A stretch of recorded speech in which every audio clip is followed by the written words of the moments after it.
Do the Brewers need to add an ace at the top of their rotation? I know they're expensive, but there's ways the Brewers can do it. We'll get to that next here on Locked On Brewers.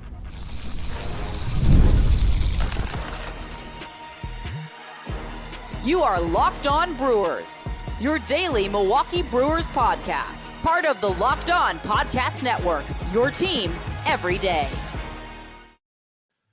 Yeah, expensive are starting pitchers. That's why the Brewers parted ways with Corbin Burns last offseason, and I get that. That's why they couldn't re-sign CeCe back in the day. They have to groom their own starting pitchers. They have to get guys in their minor league systems like they did with Burns and with Woodruff and hope that they all pan out. And that's what the Brewers do need to do.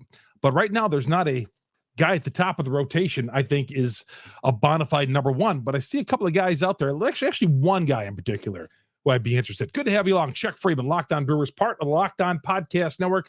We are your team every day. This episode, as always, brought to you by Gametime. Gametime. Download the Gametime app, create an account. Use the promo code Locked On MLB. $20 off your first purchase. Terms apply. Download the Gametime app today. What time is it? It is game time. I was hoping the World Series was going to end on Tuesday night. That way we can start delving into free agency and all that. And away we go, because the morning after the World Series is finished, that's when free agency hits.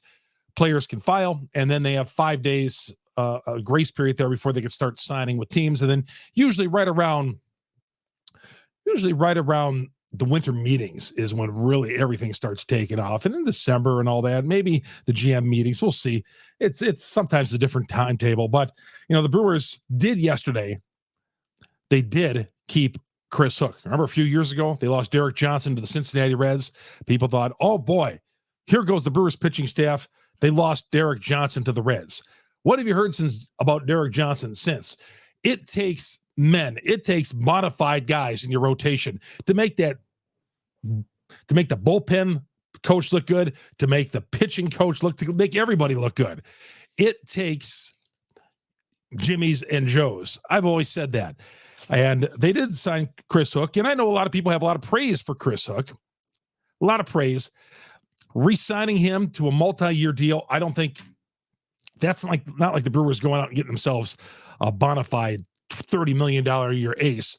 But it helps. He knows these guys and all. He's obviously a terrific pitching coach. I don't want to belittle anything that Hook has done, but look at Derek Johnson with the Reds. Okay, you're only as good as your team. You're only as good as your team. And I've seen this in sports many times in all levels. People fall in love with a special teams coach, a defensive coordinator, a pitching coach, or whatever. And then he has a couple of bad seasons, then they want to get rid of him. Yeah, Hook had a big hand in helping making this rotation really a rotation of no-name guys this past year into what I thought was a bona fide starting staff. Although you couldn't go more than 4 innings with these guys, except for Myers in the postseason against the Mets. That's got to change. But Chris Hook staying on a multi-year deal keeps some continuity, and he is good at his job. But, and again, not belittling him, but as you know, you need great players and terrific talent can make managers and coaches look real good. And he did a lot with little. Okay. And I'm not downgrading the Brewers staff at all, but Peralta, Ray, Myers, who had heard of Myers? And then they filled it in with Montes and Zavale and DL Hall and Ashby and Gasser got hurt. There are some open spots. And what I liked what Chris Hook told the media, I believe it was Adam McCalvey, that, there's going to be some spots open. There's going to be some starting spots open. That's going to be fun when spring training opens. There is going to be spots to be won on this team. Spots to be won in the starting rotation. And we can look at it right now. As of right now, Peralta, Ray, Myers, DL Hall, and Ashby. Peralta's going to be in. Ray, there's a contract issue yet, whether or not he's coming back or not. Myers is for sure in the rotation. Pat Murphy's already said that. DL Hall, Ashby fighting for spots. I think that's legit. Bryce Wilson, who we saw in the rotation, that's another guy. I think he's in the bullpen. Did a nice job. Did a really nice job throwing into a starter spot this past year. Really nice. Came out of the bullpen, and sometimes they had an opener for him, sometimes not. Either way, I thought Bryce Wilson really gave this team a much-needed boost. Unheralded he was. Gave this team a much-needed boost when his name was called on to start. Other guys, you obviously can't count on Gasser because of the Tommy John. Woodruff, I've told you about Woodruff. Never can count on a guy who's coming back from an injury. But I'd like to think that he's going to hopefully compete for a spot on the rotation last year. Wade Miley, don't expect him back. They're not going to be, they will not have him back. There's maybe Wade Miley doesn't even want to come back. He's, at this point, he probably is going to retire. But Miley, maybe he's got a job with their organization. I don't know. But Wade Miley, I don't think would be a candidate. Frankie Montes, he's as good as gone. Free agent. They're not paying him $20-25 million. Who else? Ross is gone. Savale is another interesting one. He's going to go to arbitration. For another year, he's arbitration eligible. And then after that, he's going to be a free agent after next year. So Savale is another one. Depending on how that works, I assume they're going to tender him a contract. We'll see how that works. But Ashby and Hall, I think, will be the additions to this staff next year. So you got Peralta, Ray, and Myers. I will, for the sake of argument, Ray. Peralta, Ray, and Myers as your front three. Now, that's worked out this past year, but I think you need to have a guy who's better than Peralta at that starting, at the top of that rotation. I want Peralta as my number 2 guy. I think there's a way you could bring in someone without giving him everything, without giving him the franchise, without giving him AmFam Field. And there's a guy out there, well, I was surprised the price tag is going to be relatively low. The numbers I've seen, and there's been reports that the Brewers could be, rumblings the Brewers could be interested in this guy, and why wouldn't they? We'll get to that coming up next. Chuck Freeman here on Locked On Brewers, part of the Locked On Podcast Network. We are your team every day. Always great to have you along here on Locked On Brewers here in the off-season. PrizePicks, great sponsor here. Best way to get real money sports action.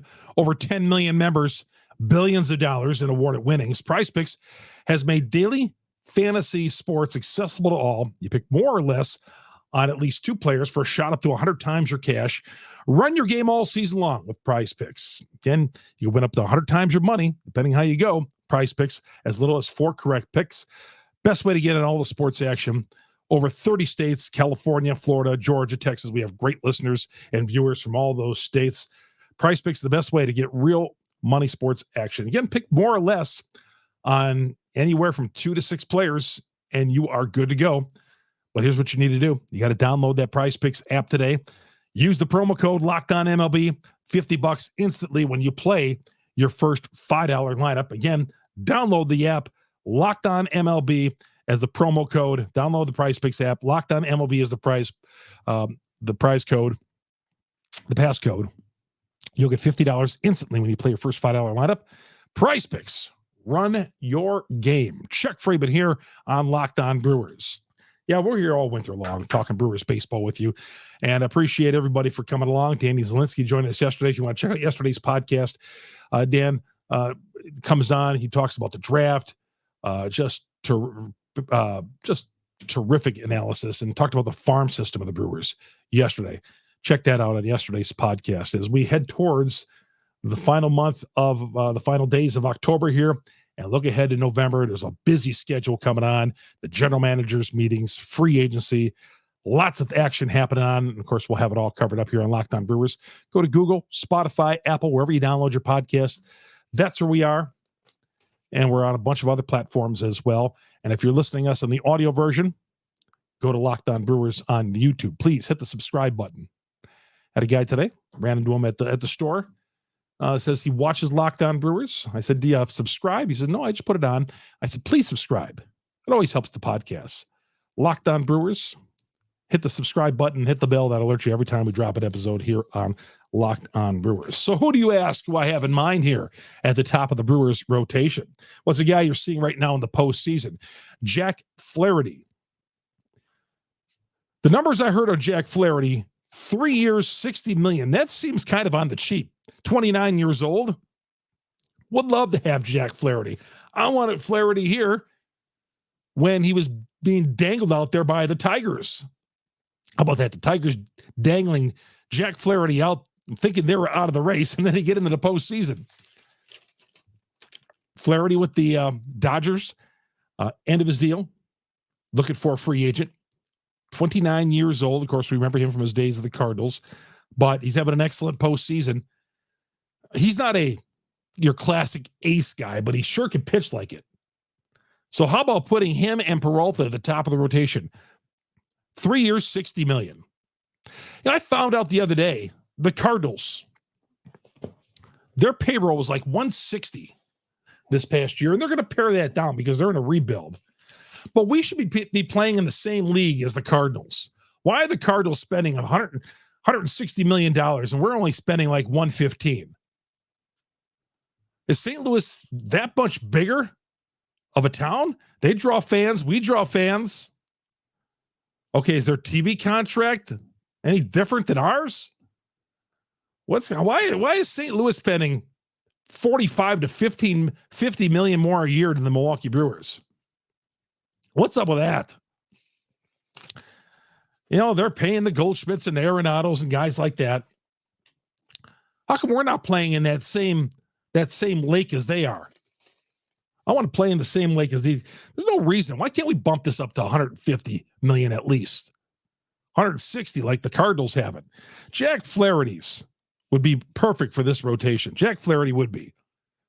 I threw some guys out here already. Alex Bregman, I chewed on that a couple of weeks ago. And hey, why can't we add both of these guys? We want to win some pennants, right? Paring down the payroll and going bargain basement all the year, that's not going to work all the time. And I know a lot of fans out there scream, hey, the Brewers need, I'm not saying they got to spend $300 million, but let's up that payroll. There's no reason why we can't. We got to play in the same boat as the Cardinals. Again, I'm not saying we got to spend $200 million, but come on. Jack Flaherty, if you were to tell me today, Jack Flaherty's agent calls up the Milwaukee Brewers next week, says, hey, how about 3 years, $60 million? I would say, done deal. Mark Attanasio. Yeah, Matt Arnold controls, he's going out there and trying to make the deals, but Attanasio's got the final say. Arnold can't make a deal unless he clears it with the big guy, Attanasio. So, Mark Attanasio, if the agent for Flaherty comes up to you and says 3 years, $60 million, I would buy that in a second.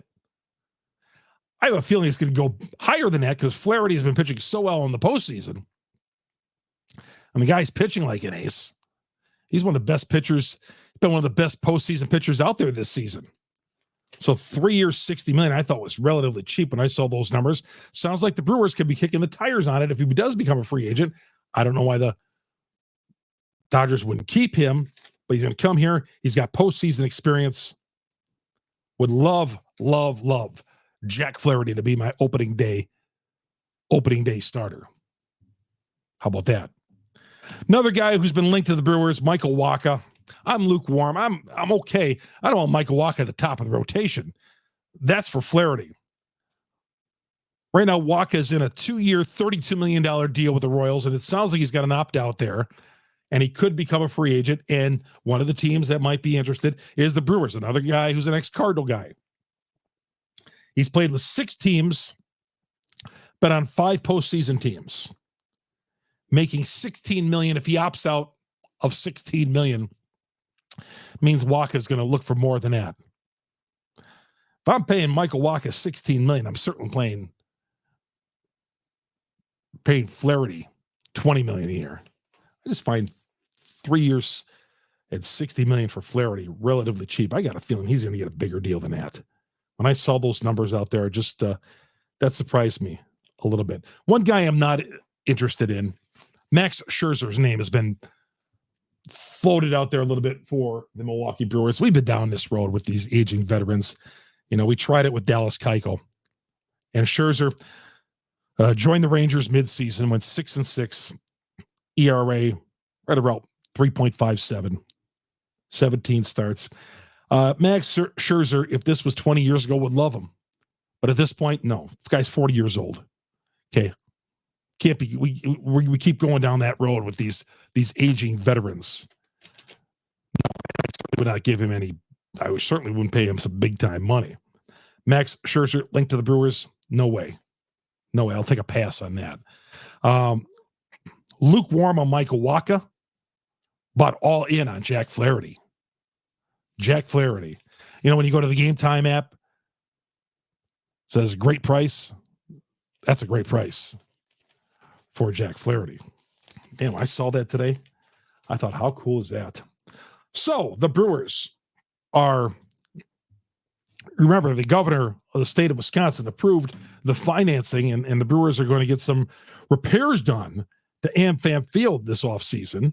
We'll tell you about some of the things that are going to happen with AmFam Field, our ballpark, coming up here in the offseason. Chuck Freeman here on Locked On Brewers, part of the Locked On Podcast Network. I was telling you about Gametime. Download the Gametime app. This is the place where you want to get your tickets for the offseason for Bucks games. Bucks games, concerts, some great concerts, comedy shows. You know, Wisconsin's got terrific concerts all season long. See some tickets on Gametime for Hart coming up in the Hart Cheap Trick Duel coming up in March. I'm old school. I'm thinking about going that. I had tickets. I was going to go this past year, but their concert did get canceled. But Gametime is where I find my tickets. Gametime, flash deals, save even more, exclusive in-app deals on select seats of the game or event. When you go into the Gametime, especially like an hour before a concert or an event, you see those prices start dropping, and that's where you really get your deals. Zone deals. Hey, if there's a section you like, just tap on that section. You'll save even more on that section. Instead of choosing the individual seats, they choose the seats for you. You get a panoramic view from your seat in the app before you buy. Lowest price guaranteed, or Gametime will credit you 110% of the discount. Gametime, they got great ticket coverage, most flexible customer service policy in the industry. So here's what you need to do. Go to that phone, go to your iPad, wherever you go. Download the Gametime app, create an account, use the promo code LOCKEDONMLB, $20 off your first purchase. Again, Gametime, create an account. After you download the app, LOCKEDONMLB, LOCKEDONMLB, $20. You spend $100 of tickets for a Bucks game, you get $20 off that first purchase. Download the Gametime app, last minute tickets, lowest price guaranteed with Gametime. Chuck Freeman here on Locked On Brewers. Part of the Locked On Podcast Network. We are your team every day. I can't wait for this World Series to end so we can start digging in further to our hot stove league. Yeah, I don't mean to downplay the signing of Chris Hook. And I just, are some of those guys, was Colin Ray going to have the year that he had last year? Is Myers, I think, is going to keep getting better. But after that, DL Hall and Ashby, who came out of the bullpen mostly last year, those two have got to compete for starter spots. But I want to add somebody at the top of the rotation. I'm not paying $200 million, but I'm willing to pay for someone who I think could be better than all those guys in the rotation. So AmFam Field's going to get its updates. It's being reported that they're going to spend $8.4 million this upcoming offseason. And it sounds like a large majority of it is going to be a chiller replacement of $1.8 million. Now, I'll be honest, I don't know what the heck that does. That sounds like something, water or something. I don't know. But $1.8 million. I did some digging around. I don't know what the heck that means. But it's something that we don't see on the surface when we go into AmFam Field. I know that. It sounds like the most money they're spending, $1.4 million on loge level seatings. They're having seat replacements. I didn't notice any problems with the seats in the loge last year, but maybe you did. They're getting some seat replacing. They're replacing all the seats in the loge level. The bottom line is to keep this thing, to keep AmFam Field in tip-top condition. I think it looks great. It's been around for over 20 years now, and we got to keep it looking that way. We have to keep the upkeep. There are some ballparks around America that did not do this. And it's just like a house or anything else, a cabin. If you start letting it slide, It might look good now, but if you start letting it slide, it's going to turn into a dump. And we don't want that to do that with AmFam Field. Bradley Center, remember the old Bradley Center? I thought they did a nice job of the upkeep there. The bones of that facility looked pretty good. It wasn't a dump. Yeah, it was antiquated, but it was not a dump. AmFam Field, they got to keep up with the Joneses. They got to keep up with the Joneses. They're going to add some repair to the roof. They're going to do something with the euchre lot out there. Nothing new on the heat. Now, they talked last off this was in the summertime. Talked about adding heat to AmFam Field. I think that's still in the game plan, but it doesn't sound like it's going to be on the list of things to do in this offseason. When I say adding heat, it's not for the baseball season itself. They need to use this facility in the offseason. Because when the playoffs end or the regular season ends, that place stays vacant until the end of March and early April. You got to start using that as a revenue source. Milwaukee is too small of a town to be having this beautiful facility vacant for half of the year. They got to find a way to get concerts in that place. They got to have sporting events in that place. They got to have a basketball game. They had a Wisconsin Badger basketball game in there 2 years ago. They need to do more of that. You got to pump heat into that place.